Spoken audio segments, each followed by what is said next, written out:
30 years ago, Rwanda had a genocide where 20% of the population was killed. 1 million people died in 100 days. Teachers butchered students, husbands killed their wives, wives killed their mothers. It was one of the worst events in human history. Somehow today, Rwanda is one of the most advanced economies and safest countries in Africa, a beacon for hope for the rest of the continent.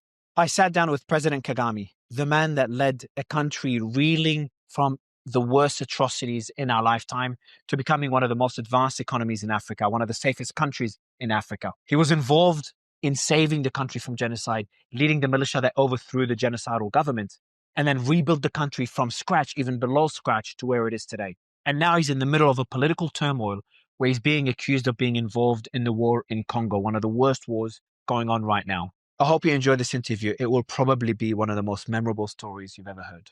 What you're saying is that aid could become a liability for a country. That is even an understatement. It is. Whoever gives you aid controls your life. Rwanda has a history in Congo. Congo, I feel, is like, it's not even a country anymore. As heartbreaking it is, it's just a land full of minerals that so many different people have their hands into that pot. If you looked at the list of 100 entities who are interested in the minerals in the Congo, Rwanda would come as 100th. Our problem is not minerals. Ours is about security. We really want peace. We want peace in Congo because it translates into peace for us. If you're sitting privately with President Felix right now, what would you tell him? I would tell him I wish he wasn't president of that good country.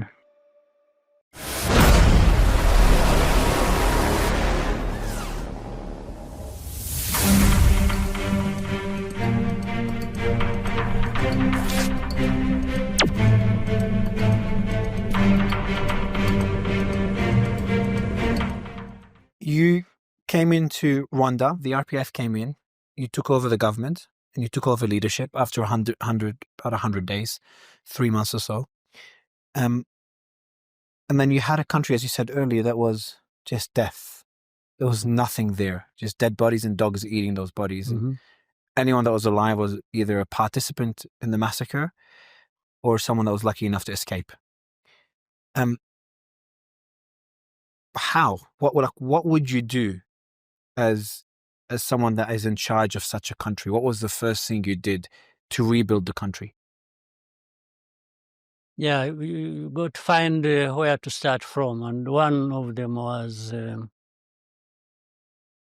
reorganize the forces that that had been fighting, and map out what next do we do. We at least the war is won with a huge loss. That's another issue. And then the other is what remains of people. By the way, this was accompanied in 94 at the beginning. We had nearly 3 million people who went into Eastern Congo, 3 million. And others about 600 to 800,000 into Tanzania.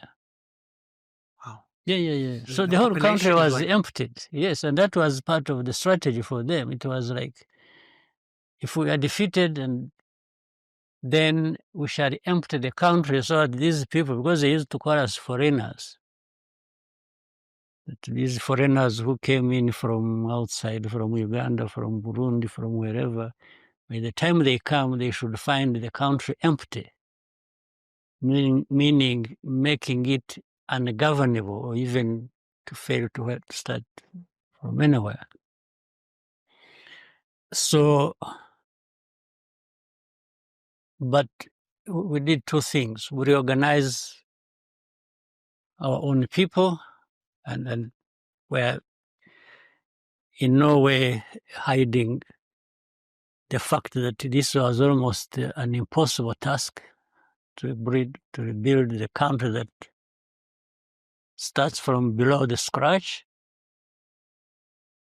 and empty of people, because the refugees had, others were displaced internally. 3 million went to Eastern Congo, about 700, 800 went to Tanzania, others hundreds to Uganda, others hundreds of thousands to both Uganda and Burundi. So we had others internally displaced in their thousands. So we had now to create a sense of security to allow people and start encouraging people not only to come back from outside, but also for those internally displaced to go back to their places and assured them nothing is going to happen to them, which we succeeded in doing. Now, this is where it becomes even very interesting. For the millions of those who were in Eastern Congo, they were held captive by the army that fled with them, and they had all kinds of arms. They had tanks, they had artillery, and they were all positioned in the camps. They had, so when they fled the AFDR, when they fled to Congo, they fled not only with like machine guns and machetes, No, they had huge tanks. arms. Yeah. And from what I know as well, the French troops, I think it's UN peacekeeping troops, they gave them a safe passage into Congo. They did. Right after the genocide. From 2 points, one southwest, Rusizi area, and then from northwest to... Because they expected, I'm assuming they expected the RPF, your group, to commit reprisal attacks and kill them. Not only that, they might have expected that, but more so, they had wanted to find time to reorganize and attack the country again, to take over the country. That was their plan. That was their plan.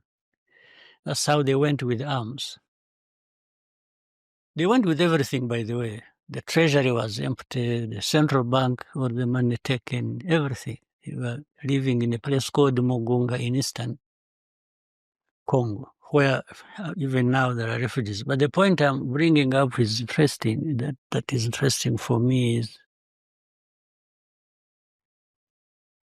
we kept urging them to come back and reassured them that nothing would happen to them. But those leaders, both in the army and in politics, were refusing them to come back, the millions. So what we did, and we warned them. We warned them that if they don't come back, two things. We will repatriate them forcefully, because we don't even want the defeated army and the militias to hold them hostage and later on use them to come back. And we did that surgically. We did it actually with the minimal. So we kept urging them. And when we went and surrounded these camps and told people, ordinary people, to move out and leave these armed groups there. You did that, what, through radio broadcasts? We were doing through radio broadcasts. We were using UN as well, and we were sending people who had relatives among them to go and talk to them. They went so and the talked UN to was them. telling people that? Yeah. Okay. We prepared that. So we actually now forced them back. Okay. And they came. Now the story here I'm driving at. Now the whole world, there was minimal loss of life in what we did, but we stood accused of having forcefully repatriated people. And the world was blaming us. For quite some days, they were all flowing, just like a river, more or less. In the 90s? Flowing, yeah, that was the 90s. Okay. And they were being accused. Now, the point I'm making here is the aid, the humanitarian industry had taken hold of things. So these camps should remain like that forever. So the aid agencies that were they're meant to help people build their own life and move on from the camp. The camp is meant to be temporary. Mm-hmm. You're saying that aid agencies had an incentive to keep that camp as is in Forever. perpetuity. It becomes an industry on its own. By the way, that is what the accusation is in Eastern Congo currently. But there have been camps there even before Goma fell or before the war, because of the chaos that has been going on in Eastern Congo. Now that these people took over FCM 23, and people have actually started going back home, who now entirely, the whole group has gone home, the aid agencies are accusing M23 and AFC of causing a humanitarian disaster, because there are no longer many camps to look after. So that becomes a humanitarian disaster. So what they're calling is a humanitarian disaster is people moving on from the camps and going home. Yes. But what's their incentive? So there must be a financial incentive then for them to run the camps? Because there's no other... Why else would... Of course there are. So saying aid There is money flowing into these organizations for humanitarian activities or to run these camps. If you don't have these camps of people displaced, where even if you got the money, you say, unless you go to their homes and help them from there, which would be a noble thing. But that's not what they do. They complain that they have left camps and they are not able to feed them with all kinds of things. So that becomes a political issue. As it is now it is. But it is now and it was then, 30 years ago, the same thing, the same complaint. So instead of teaching people how to fish, their incentive is just to keep giving people fish, and that's how they... You'll never see make it money. anywhere. And so essentially, because Rwanda is a country that dependent on foreign aid for a long time. I think you're one of the biggest beneficiaries. 90% of GDP in the old days was from aid. I think now In the old now days. it's about, yeah, exactly. Yeah. Now it's down to like 10-15%. You guys have done really well at not depending on aid. So what you're saying is that aid is, again, I don't want to put words in your mouth, but aid could become a liability for a country based on what you're saying. That is even an understatement. It is. In the long run, it is. Depends on how it is managed. And that has been a position from the beginning. We have told the people we appreciate aid. We needed it and we still need it to an extent. But we need it so that we build capacities, not to need it in the near future. That is a standard for us. That's what we say, and that's what we do. So, again, a common friend of ours told me a story about how you were talking with other leaders about this aid. And there was instances where you're like, and I'd rather you tell the story than I, but you're like, I don't need that aid. And they're almost like they're trying to force it on you in a way. Yeah. Can you give me such examples? It has been discussion. These discussions have dominated many years, and many conversations we have had between those who need support, aid support, those who... And the question for us has always been, we need it. We can put a date to it. We can show where we need it, but we also work out how to get out of it. And this is something we have with us. We share with anyone who wants to do work relating to aid with us. But that has attracted a lot of problems for us. Some of us even thinking, we have been branded either arrogant or insensitive or dictatorial or all kinds of names, just because of that. Because you don't want aid. Because we say, and we try to differentiate things. It's not that we don't want aid for the sake of not wanting it. We are saying aid creates dependency. But not only dependency is on the good side, I mean, the better side even. The other one is whoever gives you aid controls your life. In fact, that's why they want you to stay with aid, so they continue controlling your life. And even threaten, use it as a tool to direct you where they want you to go. They keep threatening you, if you don't do this, we will switch off. It's politically Oh, yeah, weaponizing aid. it is weaponized, absolutely. Quote me on that.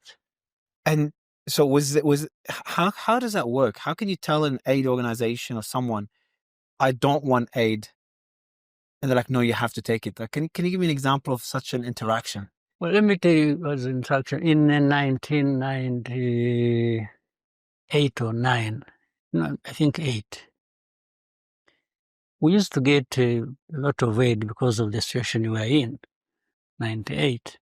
That's 4 years after the genocide. Yes. And many European developed countries, ministers used to come visit, see the needs and so on and so forth. One time I had a conversation with a number of them. In fact, one, starting with one, I remember a lady, she was called Claire Short. She was UK, International Development Minister of UK. We had a long conversation, and I told her, I said, you know what, it's still too early for us to say much, but I think, and I told her, I think it's not too early for that effort.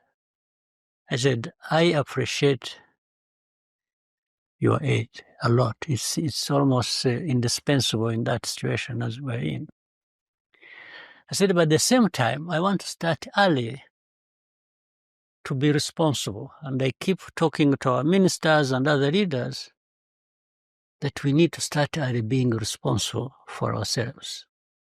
And these, again, were lessons learned from our past, what we went through.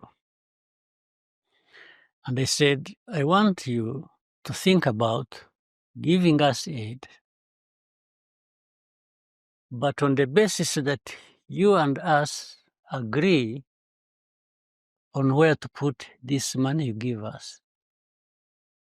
You don't walk in with the bags of money and say, for me, I'm putting it there. You say, this is our country. We want you to come with these bags of money, and you find us here, and we have a conversation about what meets your interests, where do you want your money to go with us, but you must consider where we want the money to go also. Because in the end, we are the ones responsible. What did she say? She agreed. Okay, that's good. Fortunately, she agreed. That's a good interaction. At first, she was like, who is this one now? Was there interactions? But later on, we agreed. Was there interactions that were not as positive? Yeah, let me show you. So we reached an agreement with her eventually. But interestingly, she invited other ministers of countries, I think, that were friendly to UK or friendly to them. They came with there were 3, 2 other ministers on top of her from different countries. And she wanted me to tell them what I had told her, because she wanted them to listen to what I was saying. And we did. And for some of those 2, they started,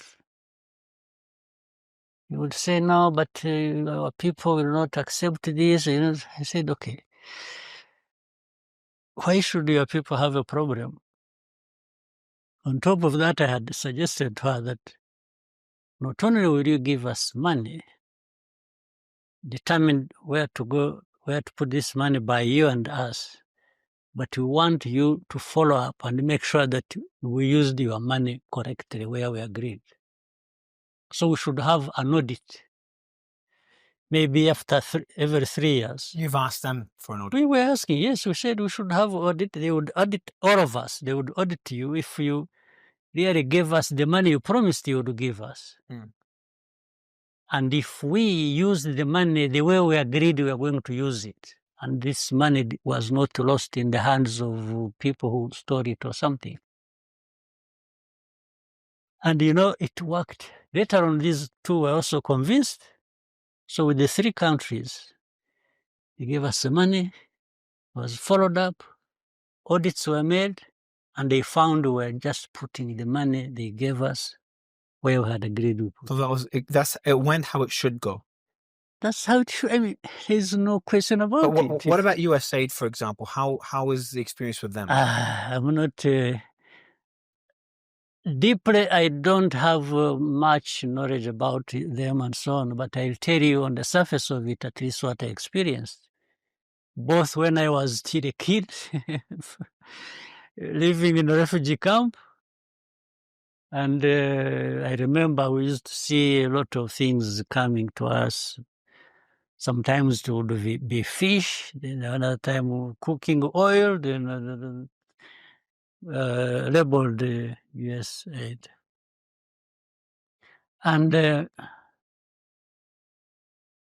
yeah, so I fed off USAID, if you will. So you're dependent on them. Yes, you and your family dependent on USAID as a kid. I definitely did as a kid. Yeah, but that is telling part of the story. This is because I was in a refugee camp. In fact, the first thing is to even resolve the problem so that there are no refugees. Okay? The second is you keep feeding people, like in other cases, until when? Does it become something that stays forever with the people? And if people just remain grateful that they're being fed and that's it? So there are 2 parts to that area story, as I said. They were not the ones who made us refugees. That's not something to blame them on. But they didn't care about getting you to become independent and move on from being a refugee. Yes, because and since USAID is also connected with the government, say, of the United States, they should at the same time using their leverage, whatever they have, to address the problems of people who are displaced or who are refugees, so that those other issues are also addressed. And picking it from here, from USAID, for me when I was a kid, and the other story I told you of humanitarian assistance needed by camps in Eastern Congo, I always see, so this is, let's say in Eastern Congo, you have camps. You would stay there for maybe 4 or 5 years. And it's supposed to be so forever. A situation like this one happens, however it happened, people are now removed from camps, they go back homes, whichever home, if they had homes, whichever places. And then there is a complaint that, this is a bigger disaster. That people have gone home is Instead a bigger of being called disaster. a success, it's being called a disaster. Yes, so it's there's therefore that mentality, there's that of dependency that, and it works across politics. It's not just one part. I'll give another example. We discussed with the leaders in the East African community, that is Kenya, Tanzania, Uganda, Burundi, South Sudan, ourselves, and so on. We have a community with it. I remember I was that time East African Community Chair. We talked about, we could see a lot of flows of used clothes, second-hand clothes, tons and tons, more in Kenya, more in Uganda, Tanzania, Rwanda, wherever they were. So I raised an issue in the meeting.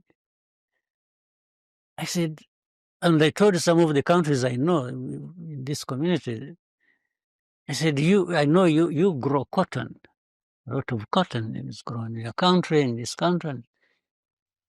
When are we going to build our textile industries? If we have cotton, but we export it raw, the way it is in its raw form without adding any value to it, and then we import tons and tons and tons of used clothes. So we agreed, and everybody seemed to, they knew, but they were just reminded. And they said, that's the point.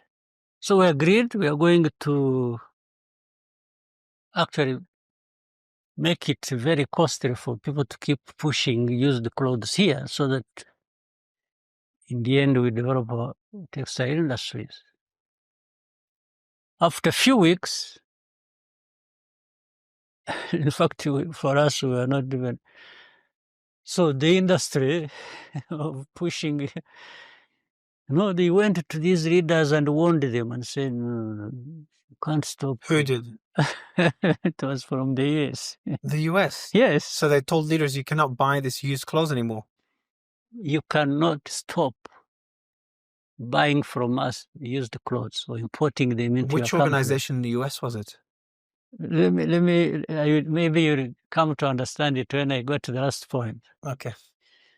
So they say, you must, there's no way you can do without this. So some of the leaders, we had made a decision together, but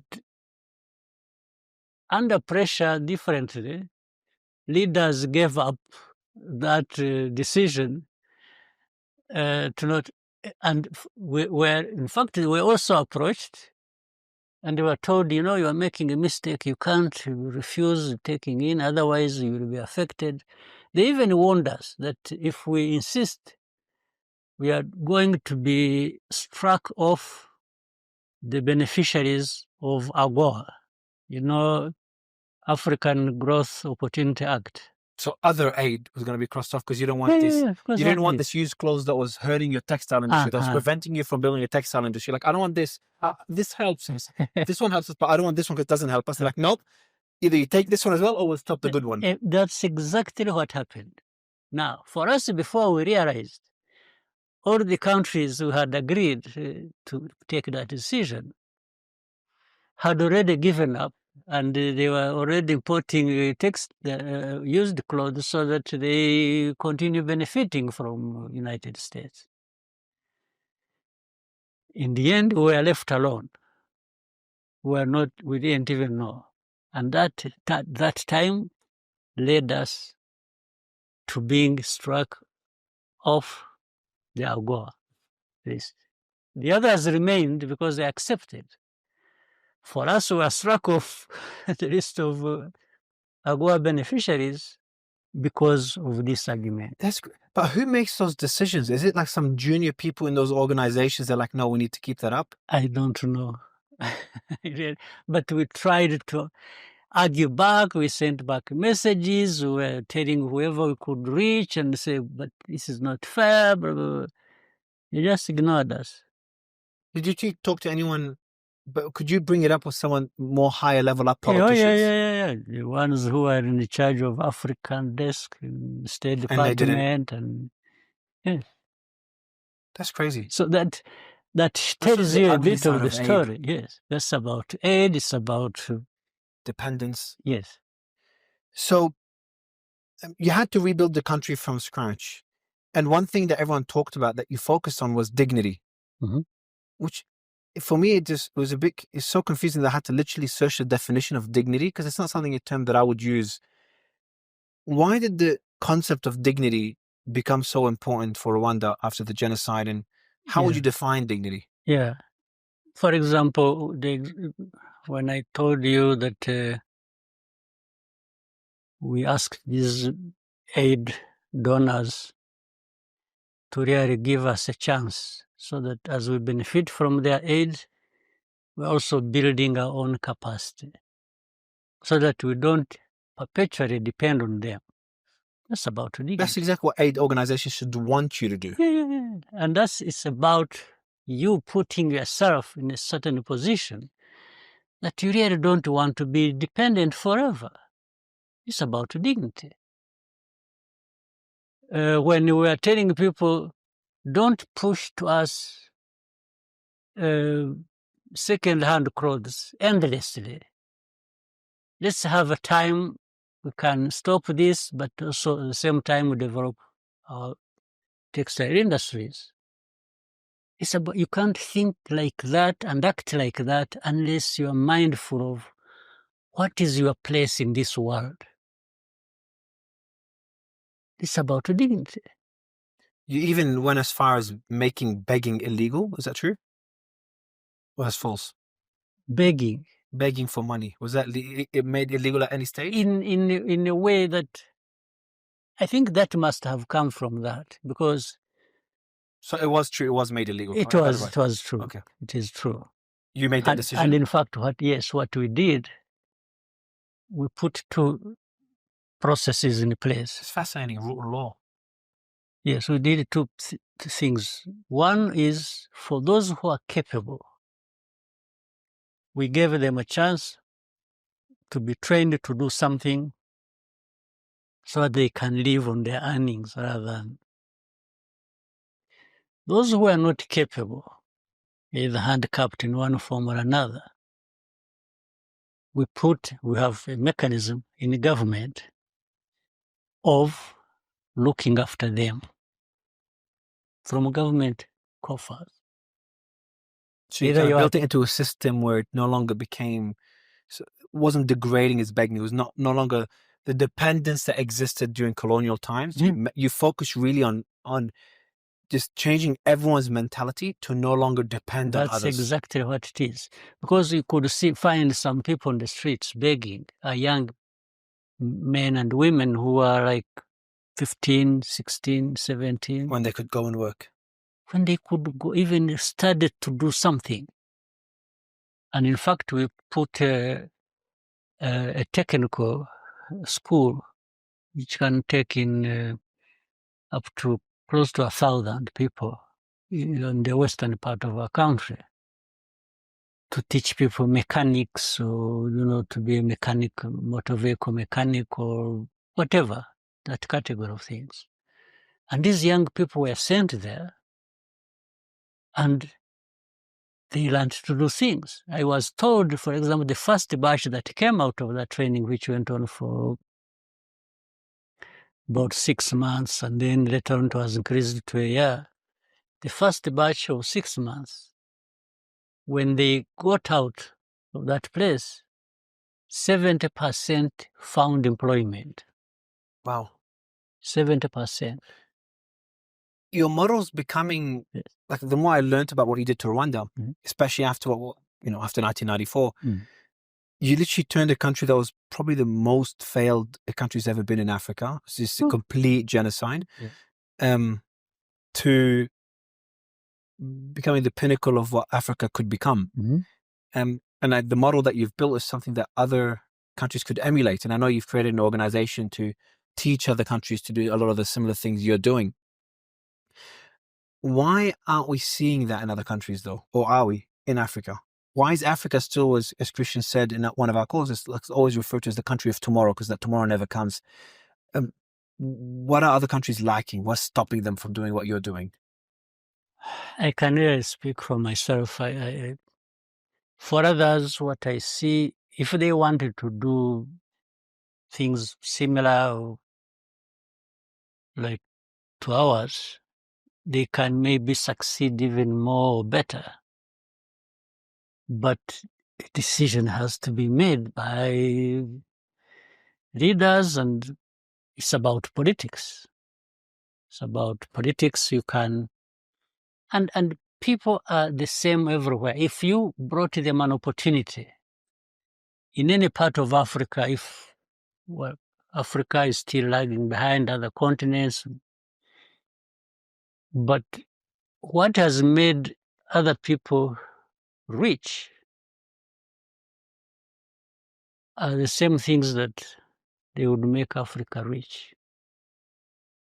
Because Africa is endowed with resources. I mean, take a country like DRC, by the way. Congo is a good time to pivot because DRC is an incredibly rich country. Very, very rich. But One of there the are richest other countries when it countries comes which to minerals. Okay. Why would a country like that ever have to beg for anything from anyone? Why? I should be asking you, so your neighbor. Yeah, I'm just using the question to answer you to show that it's about politics, it's about management, it's about, by the way, that integrity that we're talking about. You know, to these leaders feel they should be working with their people and to make sure that they benefit from these resources and raise everybody to a much higher level. Once you don't think about it like that, then it doesn't happen.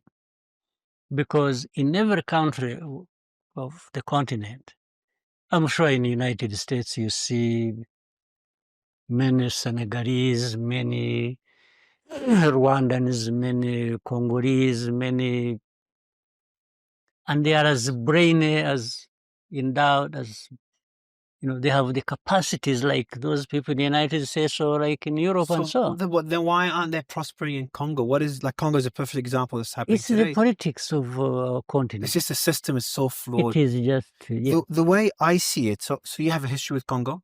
Yeah. Obviously, a lot of Rwandan citizens migrated to Congo, escaped to Congo prior to 1994. A lot of Tutsis are there. Now, I don't want to use those terms now, but they're still being used in Congo. A lot of Tutsis prior to the genocide. After the genocide, a lot of Hutus as well. So there's a lot of Rwandan citizens in Congo.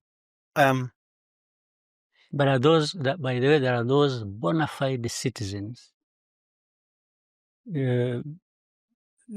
Part of that Congo was carved out and left into Congo during colonial times, during the Berlin Conference, when borders were being drawn. So the Eastern Congo? Yes. Eastern Congo was a separate country or what before that? No.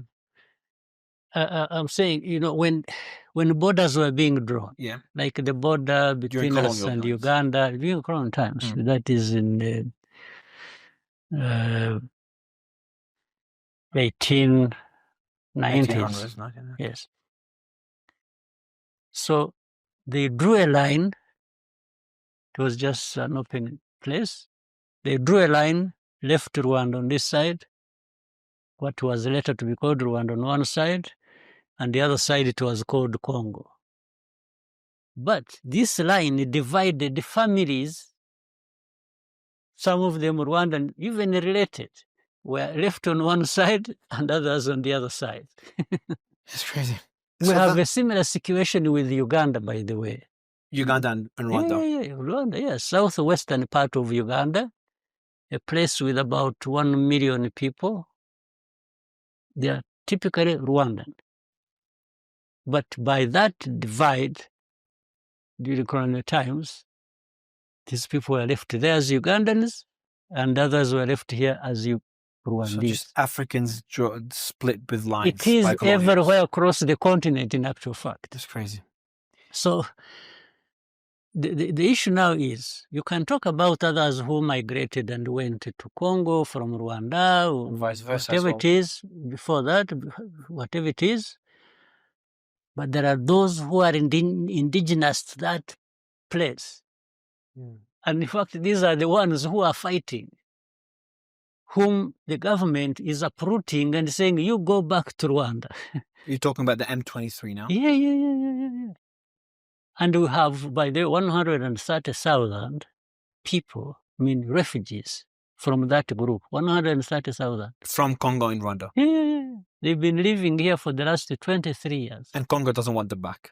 It doesn't even want those who are there who never came here. Are they the ones labeled as Tutsi, or they're different? They are. The Tutsis. Yeah, exactly. So that's where the Tutsi minority is also being targeted in Congo, as it was in Rwanda. And that's a big concern that you have. That's the point. Because you have, again, going back to the history with Congo, because after you became the leader of Rwanda, in 1996, there was a leader called Kabila in Rwanda. He was very corrupt, supported by the US during Soviet Cold War era. Then the US withdrew its support. That was Mobutu. Sorry, yeah, Mobutu was the one. Sorry, Mobutu. Yes. And then Kabila is the one that you supported. Yes. Francis Kabila. That took over power. And then Francis Kabila and you guys, your relationship broke down for whatever reason, without going into the weeds. And then there was multiple wars where Rwanda was involved. And then he was shot by his bodyguard. His son, Joseph Kabila, took over. Then there was an election, and we have today's leader, Felix. We'll call him Felix because his last name is too difficult to pronounce. Yes. So Rwanda has a history in Congo. Now, this is where I try to break it down, and I see we've kind of framed the entire history, so to give at least listeners a bit more understanding of the story. But it's also very complicated in Congo. Congo, I feel, is like it's not even a country anymore. It's just, as heartbreaking it is, it's just a land full of minerals that so many different people have their hands into that pot. Countries, those who gain more are from outside. Exactly. That's how I see Congo. Yeah. And it's on your border. So you're all over the media now, and every single journalist that interviews is like, are you in Congo? Is Rwanda involved in Congo? Are you supporting M23? Without really understanding the context. So I'll tell you my understanding of it, and I'd love you to correct me and give me more context. So you have a threat on your border. That threat still houses the FDLR, the same people that committed the genocide 30 years ago. They're still there on your border. Their goal is to still replace you as president, replace the entire government right now, and to still get rid of Tutsis in Rwanda. So that's still their objective. And they're doing the same thing for Tutsis in Congo.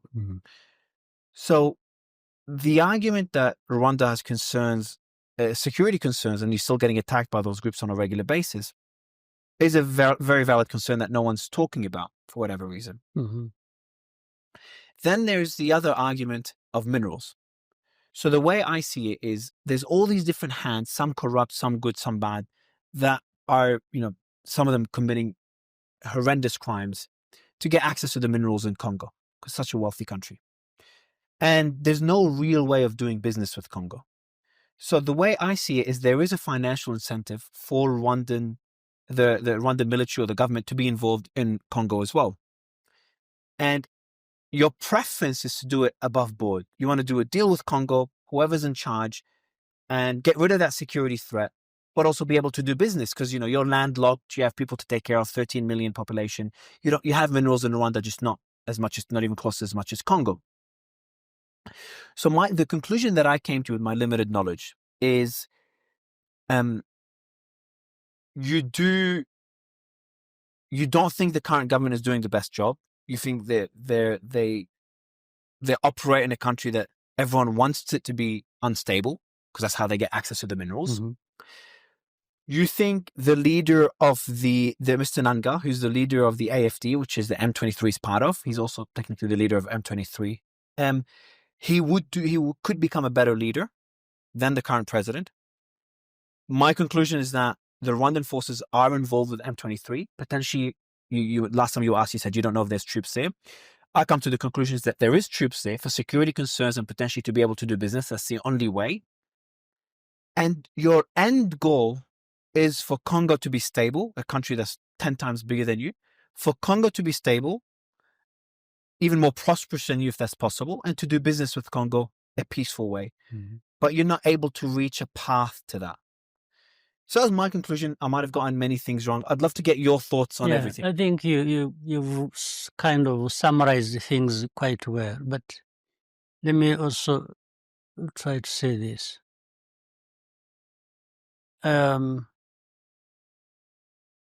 If you looked at the list of 100 entities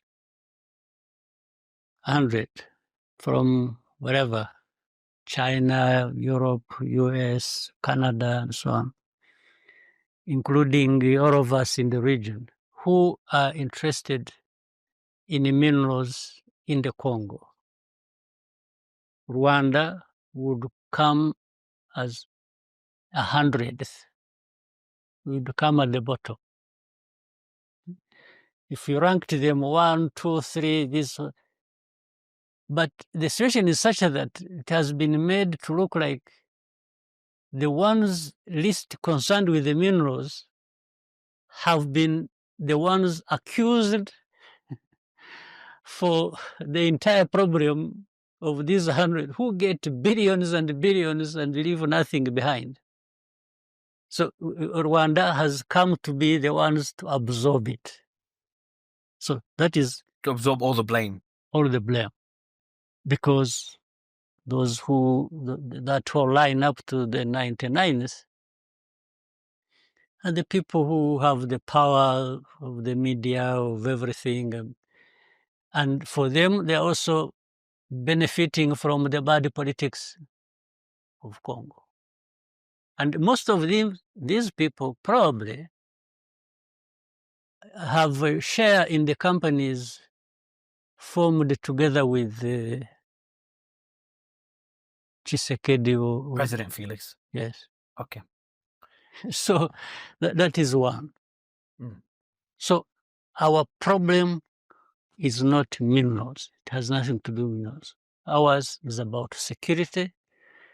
And once we are not assured of our security and long term, we can't be thinking about minerals in that situation. No, that would be the last thing on our minds. Mm. Now, the second problem that combines with that, because of that history we said of the people who, of the Congolese of Rwandese origin, but carved out by the border, the governments in Kinshasa all the time use this pretext and say, one, first of all, they say they want to get rid of these people. And this came with this FDLR, those who committed genocide, went to Congo 30 years ago. They work with politics and politicians in DRC. They go against these, they single out the Tutsis in Eastern Congo. And they cause them problems, but they want to cause them problems and eventually cause problems to Rwanda. Now, these are things we have discussed with everyone, whichever government that has come to Congo since after Mobutu. So that includes Kabila, the one that you've helped get into power, and his son. And even Tshisekedi and Felix. What does Felix say? Like, I know publicly he calls you Hitler and he says all these crazy things. I think he has a genocide ideology like Do you think so? He's that extreme? I think so. He is. Have you spoken to him privately? I have spoken to him like 100 times before these problems. Was there any common ground? Like was there any? Yeah, we discussed even when he became president. By the way, I don't mind how he became president.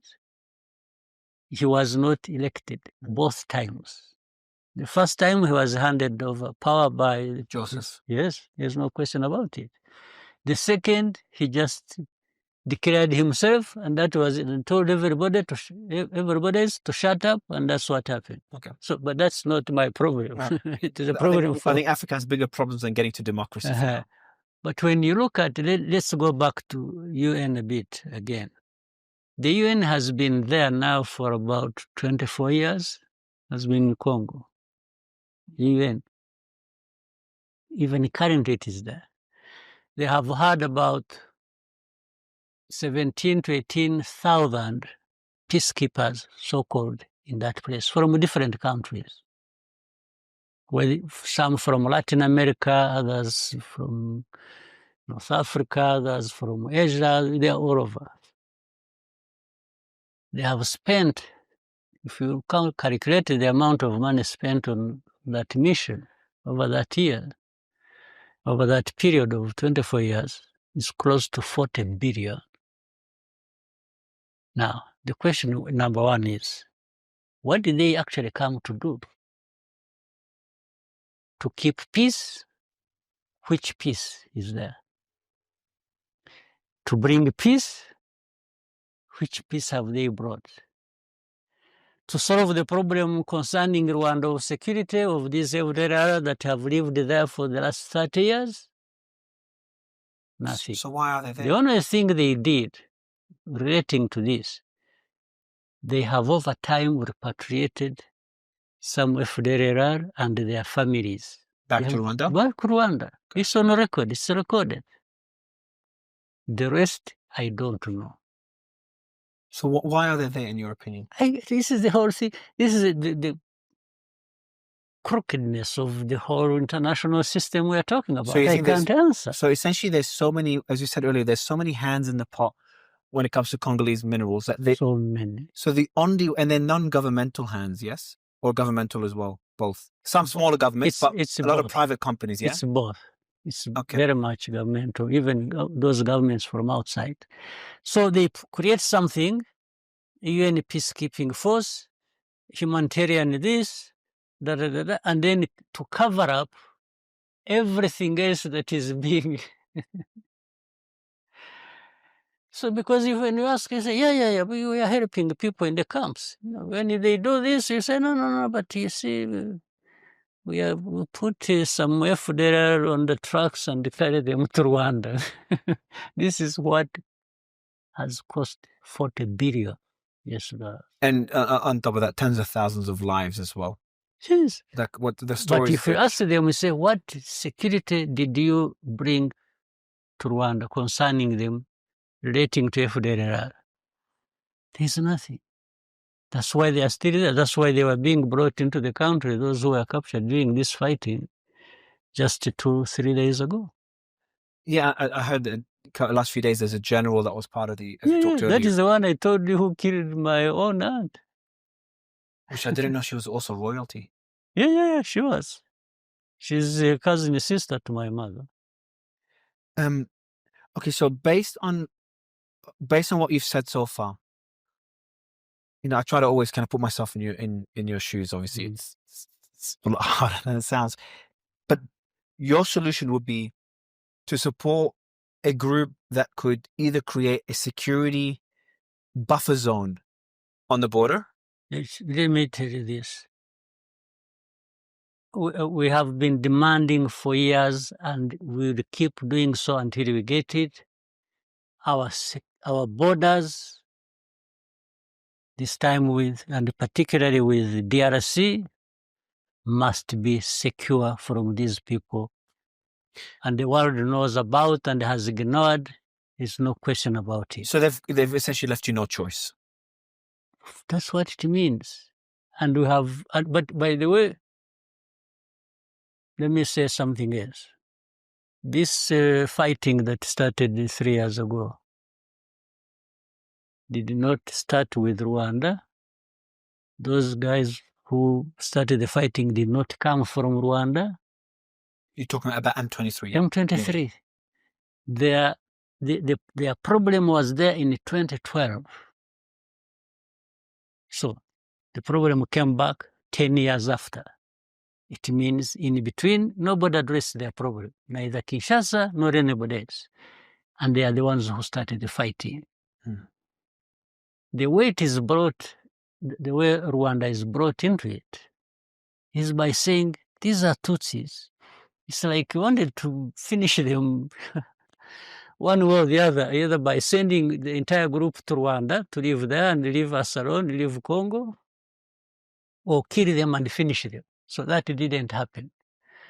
So making it difficult to get rid of them into Rwanda or to kill them entirely, Rwanda is the one that made it impossible. So we should be blamed for that. Yeah.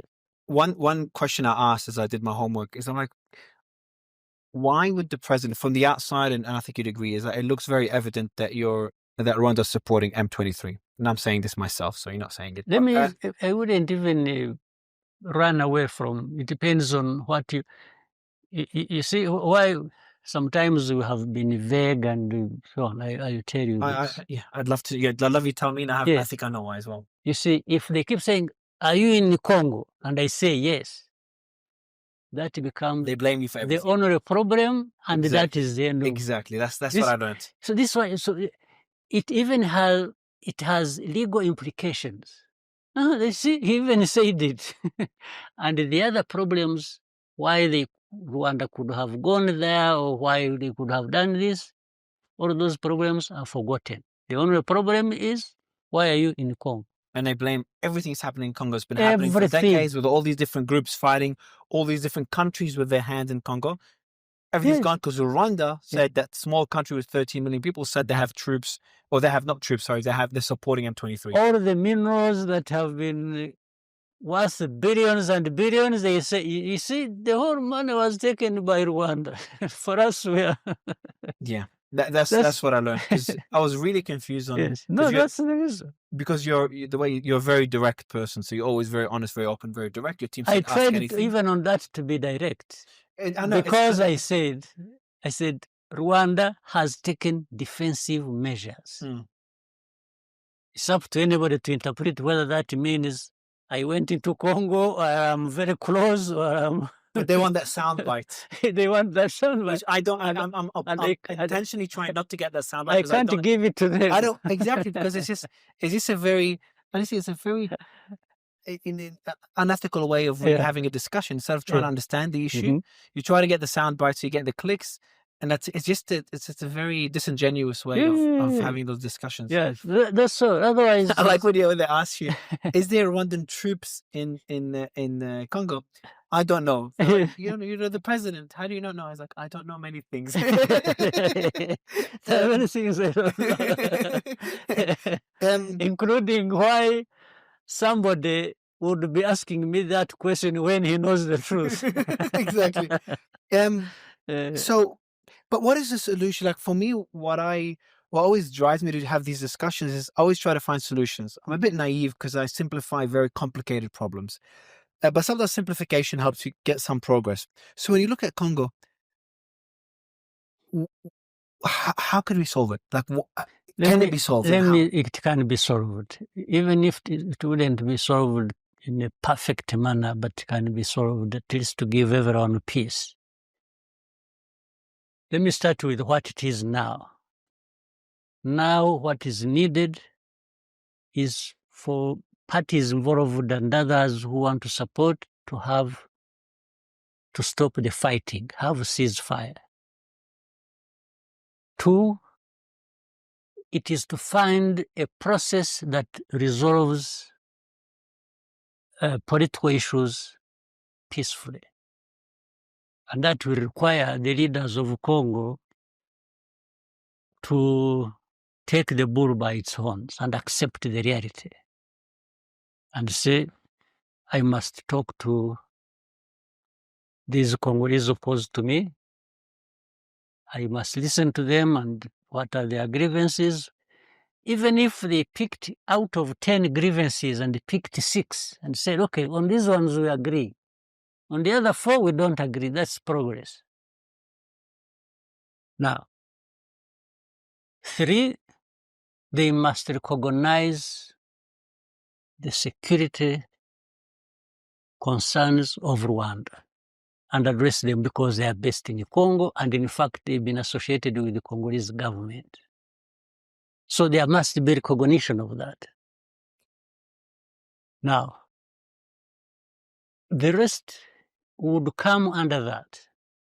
Even if we got a minimum on the 3 or 4, ceasefire, political concerns addressed of the Congolese, I can come to the format later on, if that is.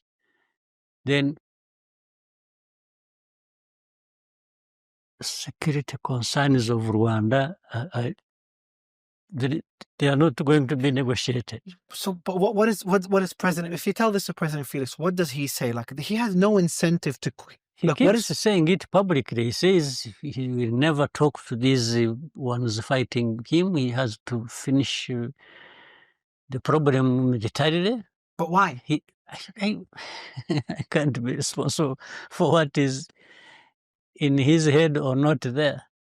I can't be responsible for that. I really don't know.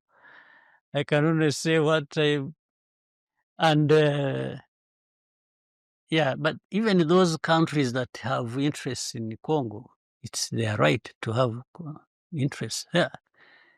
They should also find that their interests would be served better by solving these problems and in this manner. What do you think of this potential solution? You're kind of taking it from Trump's playbook with Ukraine. So President Trump is like, hey, I'll protect you, Ukraine. I'll help you reach peace in a way that favors you to a certain level. But in return, I want access to your minerals. Couldn't the Congolese government do deals like this? Say, go to Europe, go to the US, say, we'll go to Rwanda, go to different countries that are involved in one way or another, say, let's do a deal. M23 lays down their arms, we do a deal, we'll remove the FDLR from your border, and we'll do a business deal with the minerals in Eastern Congo, okay? And then they go to the US, give us security guarantees with all these different militias and stuff, so they go, they stop fighting, and all these different private companies that are weaponizing them, get them out of the way, and you'll have rights to the mines in that territory. That seems like, sounds interesting. Maybe it would address the problem. As long as one of those things you have mentioned is about somebody credibly guaranteeing that security concerns of Rwanda will be addressed and on a durable basis. The rest, that for me, I pick that one first, and then the rest is I'm open for discussion. Yeah. And you've met many world leaders. You've met Putin. You've met Xi Jinping. Different U.S. presidents. I've ever met, yes, even President Trump. Trump as well. I think it was in Davos. In Davos. Davos, yeah. Has that idea ever been discussed with any leader? No. Okay. So please try and raise it with these leaders. It could be interesting to discuss. Interested in pursuing it. Yeah, I think the deal that's happening in Ukraine. And what is their take on for Xi Jinping, someone you've met on more than one occasions? What's his perspective on what's happening in Africa? I think we talk a lot about there the are West. Many perspectives. I'm actually impressed by his perspectives. He's been engaged in Africa. He's been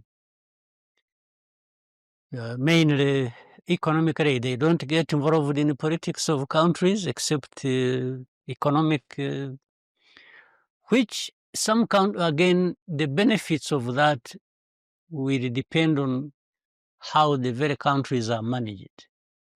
If it is a country managed well and has deals with China, they benefit. If it is a country not managed well, I don't know what happens, because when you've heard that some countries are heavily indebted and so on and so forth, well, I would ask the countries, where did you put the money? But otherwise, is anybody expecting China to go around throwing money at people? No.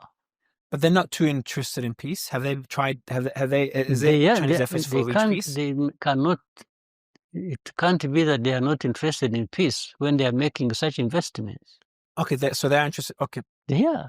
But is there active efforts from China to try to reach peace in Congo, for example? They have not been involved with matters of Congo. It's too complicated. Even for other countries, that have countries, have problems like where we are involved, like in Central African Republic or Mozambique. And I haven't heard of China suggesting that it should be resolved like this or like that. But they are busy doing business deals and with these governments. When was the last time you spoke privately, if you can share, of course, to President Felix? This must have been 2021. Oh, wow. It's been a long time. 22? 22. A very long time. 22. Oh, so you haven't spoken to him recently? Yeah, actually, I think September 22. Are you open to speak to him again? I'm not opposed to speaking to him, but we have to be saying things that matter to the two countries and that are geared towards addressing the problems. I have no problem. But making deals with Tshisekedi is... Making deals with what? With Tshisekedi, with Felix? It's very difficult. It's the most difficult thing. The most, I am just challenging anybody. I want to see anybody who has made a deal with him and who would say, you are telling lies. I would want to see that. On the contrary, I have dealt with him. I know. You say you agree something, just as he steps out the door. So it's an issue of leadership. Out of the room. It's completely either forgotten, changed, or some we will say, no, we didn't say that. So it's an issue of leadership. Yes. Well, we've tackled a lot of topics. I think the story of how you've rebuilt a country from scratch or below scratch is, a perfect symbol of hope for other African countries. Now, I hope Congo, Sudan, other countries go down a similar path, because I know the atrocities that are going on there. I also hope the world starts to pay attention to what's happening in Africa. Similar things, if 10% of what's happening in Africa happens in some Asian countries are similar, but in Asia or Europe or the US or Latin America, it'll be all over the news. Literally, your team told me yesterday there's dead bodies being burnt and eaten in Congo on a regular basis. I didn't know these things still exist. I thought those were ended 10, 20, 30 years ago. They happen. It's heartbreaking. So I appreciate your time. I appreciate being as open as you have been. And I hope, if we meet again, it'll be under different circumstances. And I hope that, even though that hope looks slim, that we see peace in Congo and long-lasting peace. We really want peace. We want peace in Congo because it translates into peace for us.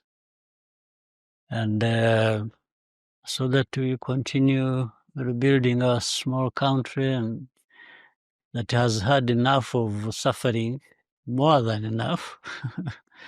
We can't be the ones who are looking for any trouble to take us back to those days. If you were sitting, last question I want to end it with, if you were sitting privately with President Felix right now, what would you tell him? I would tell him I wish he wasn't president of that good country. Okay. Mr. President, I really appreciate it. Actually, I'm likely to, when next time I meet him, I will tell him that. That person. I promise, in person, directly. I hope he changes. Like, if what he's saying is true, I hope he changes. I hope he becomes a bit more diplomatic. It's terrible. It's better for his country. It's better for him. It's better for, peace is better for him. Remember the president, Francis Kabila was shot by his bodyguard. Like, war is not good for anybody. The father was called Roland Kabila, Laurent. And then the father is, the son is Joseph. Joseph, yeah. Laurent Kabila is the one that was shot. Is the father. That was Francis, my bad. Yeah. Yeah. So war is bad for everybody. So, I hope either Felix. I don't know whether you have seen this about Felix. Somebody, an Italian family person, who